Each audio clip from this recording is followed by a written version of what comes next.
Grantis Naraban Dracovin, Lord and Emperor of the Dracovin Empire, and welcome. It is time to continue my discussion on the Pathfinder role-playing game system, where I introduce you to the races of Pathfinder. I'm not talking about those standard races, your elves, your dwarfs, your humans. I'm talking about the unusual races that you can play, and you might wish to. I go over a bit of information about all of them, and some of the character options you can take for being one of those races. So let's dive into a new one today with the Fetchlings. Now, Fetchlings are, in fact, a race that is descended from humanity. A group of humans became trapped on the plane of shadows, and generation upon generation there exposed these humans to the strange energies and the environment of the planes of shadow and changed them into a new and different race than humanity. Now, they themselves acknowledge that they are descended from humanity. They recognize that humans were their predecessors. But they also recognize they are intrinsically different from them. And if you compare one of them to a human nowadays, they will be insulted. It is entirely different race that they are now. Yes, we are from human, but we are not human.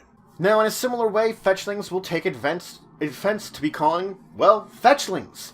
The fact is that that's a human word for them because of the tasks that are usually put ahead of them. They have their own word for themselves, use some of the Aklo language. Kea, meaning shadow people or dusk dwellers in that language. So they are jointly, of course, infused with the essence of the shadow plane and of human blood itself. They've also commingled with the other natives, as they are now, of the plane of shadows, which has developed their own unique traits and abilities to survive within their bleak, colorless world. Now the majority of the race does call the plane of shadows their home, but there are a good number that have settled upon the material plane. The fact is that there is merchants, traders, other go-betweens that function as societal connections between the plane of shadows and the fetchlings there, and the various races of the material plane. And having some settlements upon the material plane expedites this entire process, allowing them to, of course, conduct all these trade goods and stuff. Now, when you see a fetchling, they appear as almost lithe and unnaturally thin in comparison to a human. They also have a very pallor complexion. Their skin, their hair just seems drained of any form of color. They could have a complexion that is jet white, or some that are completely black, and many shades of gray appear in the middle between there. Their eyeballs are pupilless, and quite pronounced, and oftentimes they actually glow with a kind of luminescence. This can either be yellow or green-yellow, though there are rarely individuals that have blue-green eyes. Another sign of their humanity that was once existed deep in their bloodline. Now their hair is either stark white or pale gray, but many of them believe in dyeing their hair. Black is a very popular color to dye one's hair. Now, those of very high station, or perhaps those that live in the material plane, actually enjoy adding a little color to their hair. Now, granted, these are very deep versions of colors. Deep violet, blue, and crimson appear as hues that can be dyed into the hair of a fetchling. Now, fetchlings themselves, they don't have a truly organized society. They are built in a way that they can blend in and become one of whatever society they are intermingling with, or effectively under. They prefer to mimic the cultural norms of wherever they live. On the planes of shadow, where they are one of the most populous groups that are there, they rarely rule over themselves. Oftentimes things such as the umbral dragons rule over them. In this case, they give themselves the rules of those beings. Other various creatures of power within the plane of shadows will rule over groups of fetchlings. They are first and foremost survivors. They know how to basically be servile when it is needed, and survive the wrath when it is also needed. It is survival that is what drives them into positions, of course, where, they will serve the umbral dragons willingly and entirely because it will keep them alive. Now, on the material plane, especially if they have no way of returning to the plane of shadows, groups of fetchlings will in fact band together and create small communities, Wherever these communities pop up, they will then mimic the culture of whatever civilization they were in. The kingdom's rules of law, their basically societal norms, they will begin to incorporate them and mimic them into their own in order to adapt. Now, fetchlings themselves have no exact alignment to them. They can appear in any alignment, and the same could be said for any sort of deities that they may follow. It is important to note that there is a small contingent of evil fetchlings which do serve demon lords. Now, because of the ever-present dangers that exist within their lives, especially within the planes of shadows, adventuring becomes a great opportunity for many fetchlings.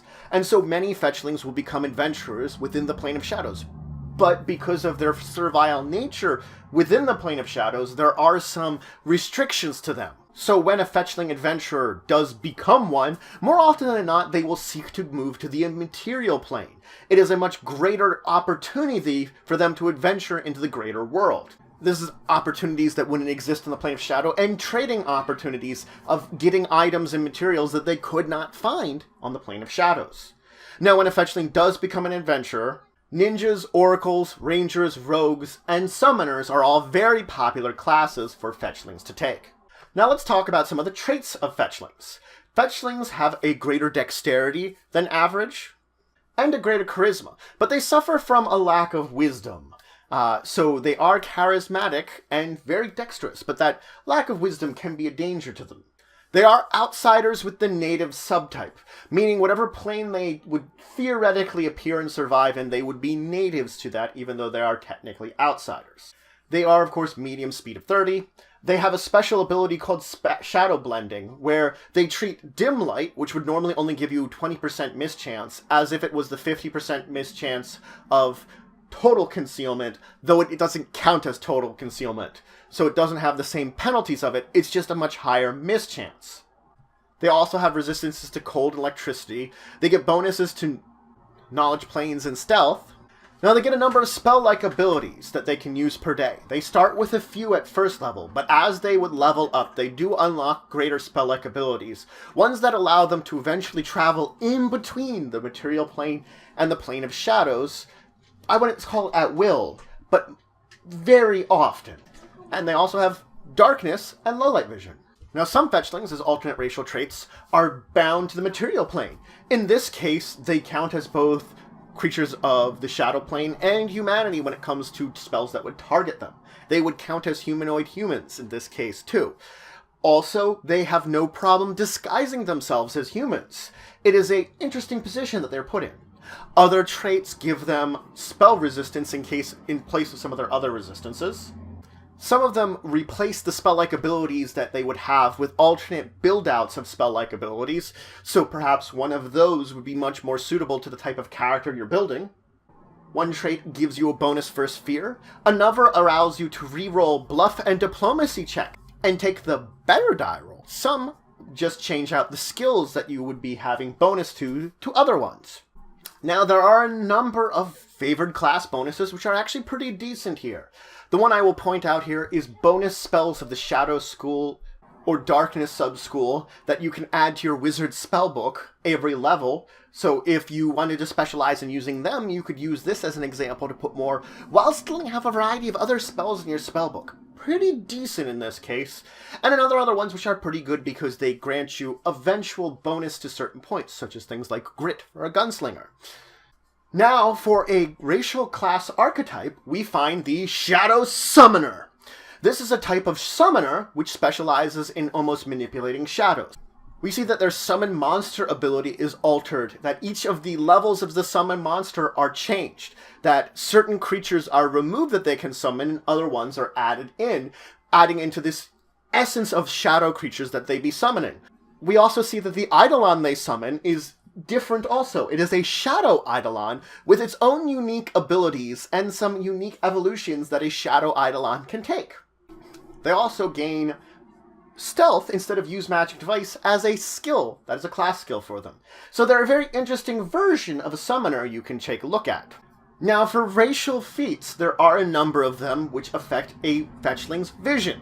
Some improve the fetchling's dark vision at the cost of light sensitivity. Others eventually allow them to pierce magical darkness even with their sight. One feat allows them to gain a bonus when fighting blind, effectively in the darkness, and there's a couple of feats which work with their Shadow Walk spell-like ability when and if they would gain that, allowing them alternate uses or allowing them to convert them into dimension doors. Very interesting set of feats here if you're looking to become a Fetchling. But that's it for today. So, we talked about the Fetchlings. A race that was once human, but now is very different. One that you'll have to gain a lot of levels to unlock all those spell-like abilities they have. But you get those. Those very interesting spell-like abilities. They're a race that's adaptable, and I think that's why they'd be an interesting one for you to play. Adaptability means that whatever culture your character would appear to be using for it, it's whatever one that they were last in for a large period of time. And they're adaptable to changing it as necessary, and to the laws that they'll find wherever they go. An interesting little character that you can choose to play. But I hope you're having a great day. If you have any stories from Pathfinder about playing a Fetchling, please just leave them in the comments below. And of course, until the next time, I bid you farewell.